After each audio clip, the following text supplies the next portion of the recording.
Hi, you. It's me, Nicole Phoenix Star, and this is a Nick Star podcast. You may remember me from about a month or maybe 5 weeks ago when I did my last podcast. And I have been meaning to do a podcast quite often since, but have found that in my current house sitting season, I've been moving around a lot, and that has been very clunky. And I've found that before I know it, the day is gone, the week is gone. I am managing my nervous system and my cortisol from packing, moving, unpacking, packing, moving, unpacking, packing, and preparing for different climates and locations and going in and out of multiple spaces, and it being a lot. And there's been this little voice in my head going,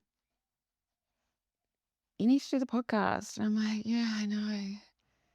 And that little voice sometimes says, "We haven't done that much. Why don't you just get the podcast done?" And it hasn't been taking into consideration the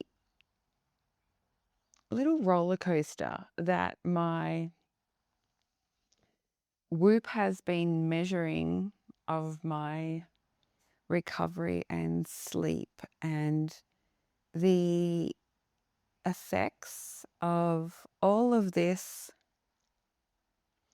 what I'm calling silent stress.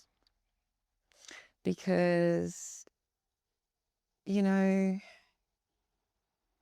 what may look like an exciting, adventurous, free life of living out of suitcases and going to different homes and different locations and going on airplanes and all of that nomadic kind of lifestyle can look thrilling, and it may also look exhausting, and it is all of those things. But for someone who is in her menopause era, who has very specific levels of hormones that can get strained and depleted from a lot of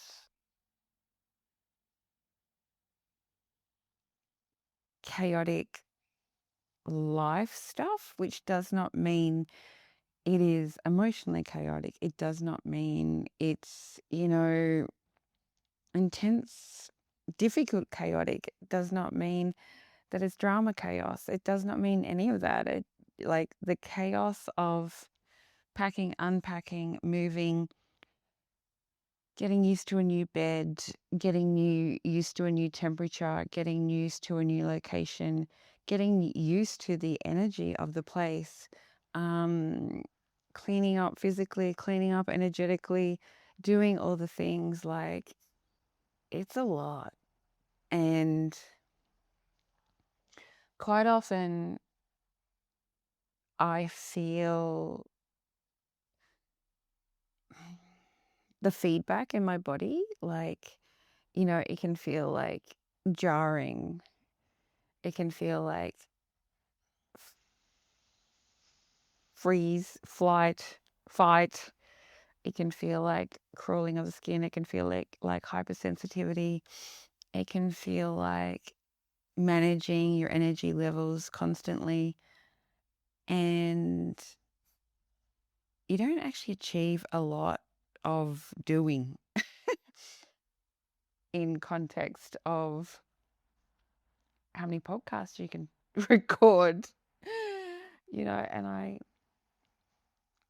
I show up every day for my commitment to myself, for my health span, for my lifespan.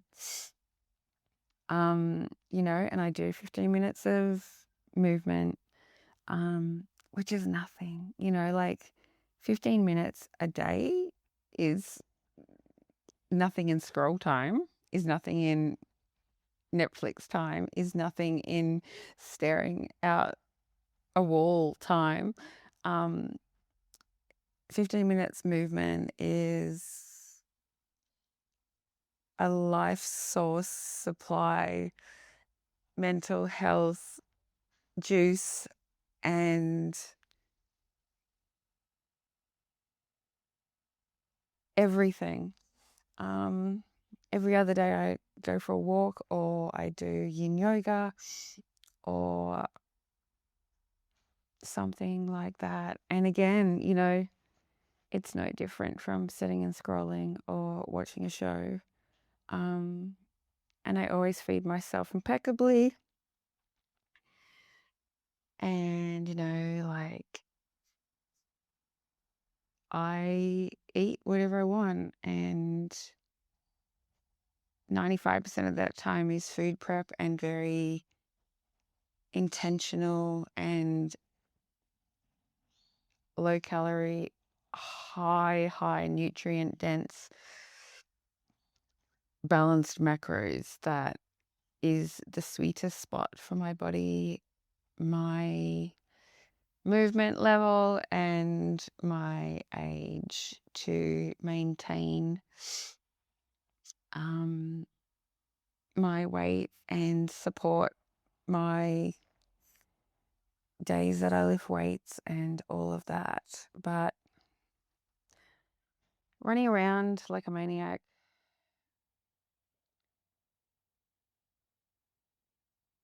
is is a different kind of stress that we think about in life of, you know,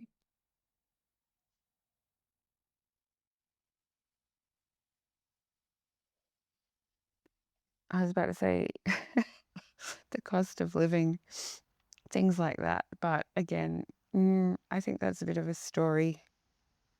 I mean, obviously the cost of living is random right now and all of that. But that's a whole other story about mindset and self-responsibility and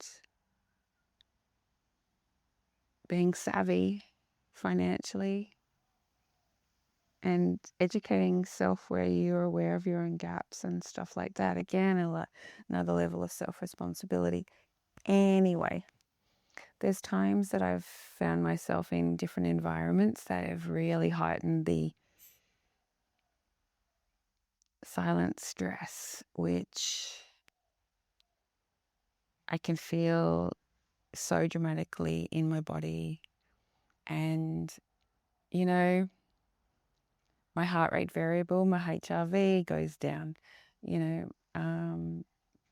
My usual very low heart rate, which is due to my fitness, increases because I'm sitting still, excuse me, doing nothing other than navigating the next step or being in an environment that just is jarring. I had to spend some time recently in a space where the television was on really loud all the time, and I am not used to that, and I'm not used to the content of the television, primarily the news, and it was just a lot. It just felt like it was just a battle zone. And I don't know, like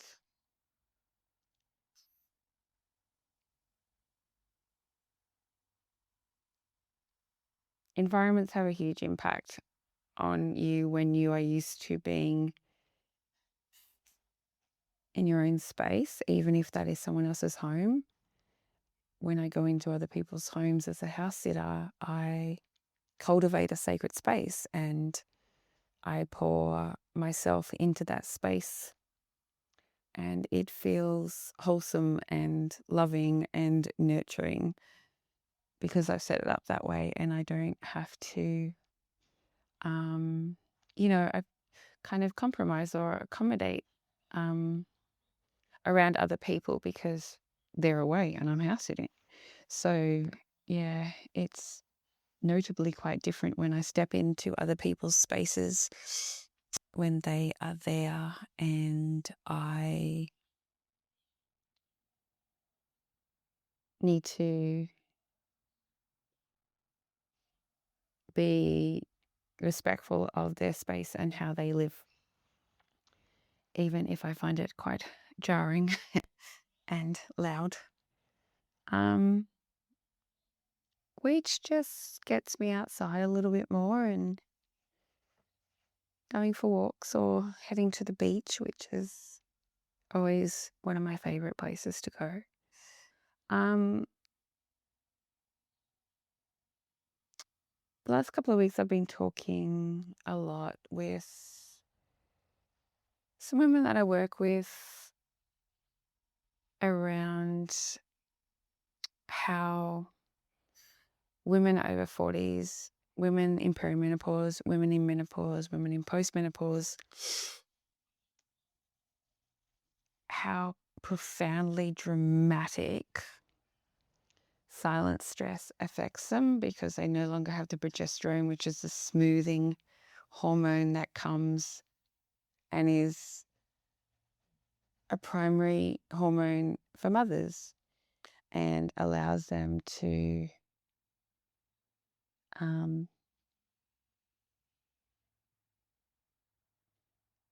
mother and, be sleep deprived and, stay up all night with babies and toddlers and breastfeed and do all the things. And although they may be exhausted, they have the capacity to keep going, and it is because of the progesterone and the consistency in estrogen, whereas it becomes completely chaotic, and there's many times where there is just no progesterone in perimenopause, and then it comes back, and so you just think you're going crazy.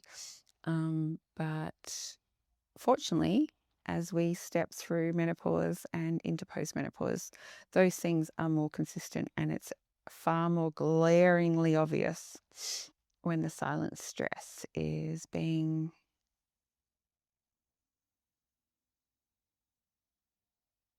experienced in the body and how that is felt. And when we ignore it, it just gets louder.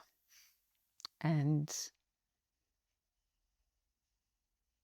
it really is a key co-pilot in your life. If your body's screaming at you, it doesn't need to be numbed. It does not need to be distracted. It does not need to be shut up. It does not need to be poured with hormones. It needs to be listened to. And it's pretty obvious, and it does it in all sorts of random symptoms that are unique for every single person, that are not the same for any single person. But just coming into that awareness, and going, okay, I'm feeling like my skin is crawling. So what is the silent stress in me that I'm ignoring me? And usually the greatest way to recognize that is, where recently have I had an event of self-betrayal? Where did I keep my mouth shut? Where did I just smile and grin and bear it? Where did I do something I did not want to do? Where did I just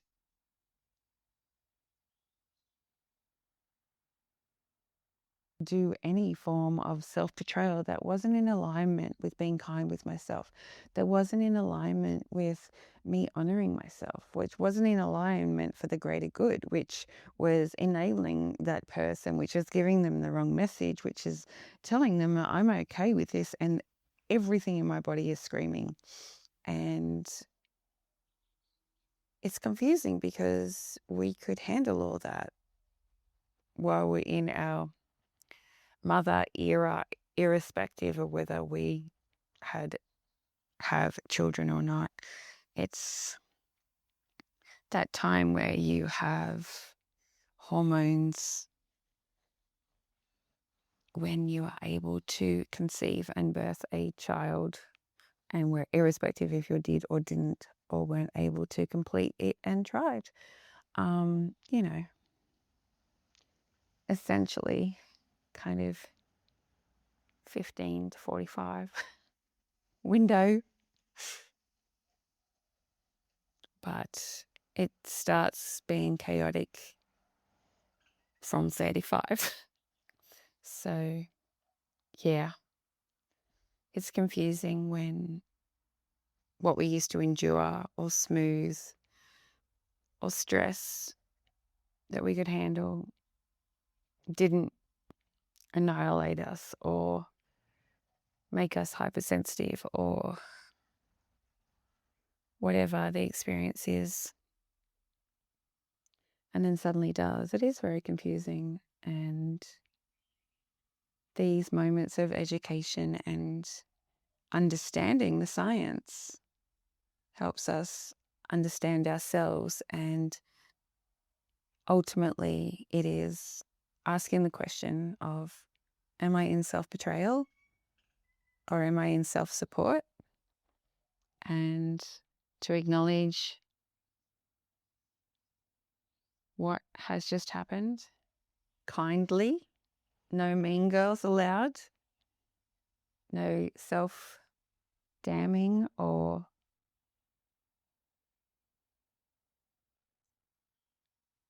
any further self-betrayal, because that just creates the loop of suffering.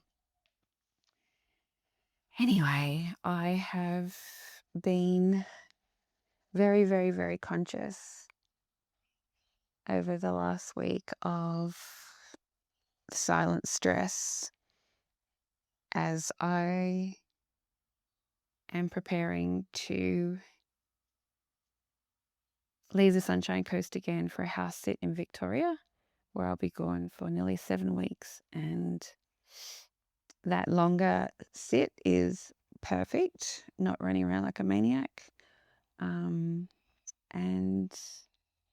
yeah, it feels like there's been a different form of preparation, a really great self-support into that. And I don't have the build-up of it. I am going to a very cold time and region, so I'm not sure whether I have quite enough clothing to support that, but I'm sure there will be winter coats that I could borrow at the house I am sitting. And I am really looking forward to it. Blown away by how quickly this year feels like it is happening at the moment. I keep forgetting that we are currently in August. And there was a lot of talk today in my world about October, November, and I'm like, wow, that's wow. Yeah. Anyway, I just recorded a podcast. Yay! We'll see how we go with a run on from this, with a location change, a stateside change, a very different weather change, and environment change. we will see. Thank you so much for listening. I am so grateful. Please feel free to share with anyone you may feel could benefit from hearing this episode. I am so grateful. And I am so grateful for all the people that have been listening to past episodes while I have been absent this last month. I have had extraordinary numbers of people listening to past episodes, and that makes me smile a lot, and I feel grateful. And yeah, just getting random messages from people thanking me for big learnings, small moments, and all the things. It's the sweet nectar of being here, and I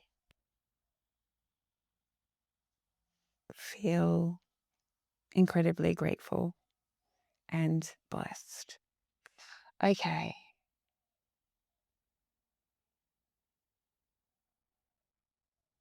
Just a reminder that my website is www.nickstar.com, and I'm actually going to be opening up some some consultant spaces soon for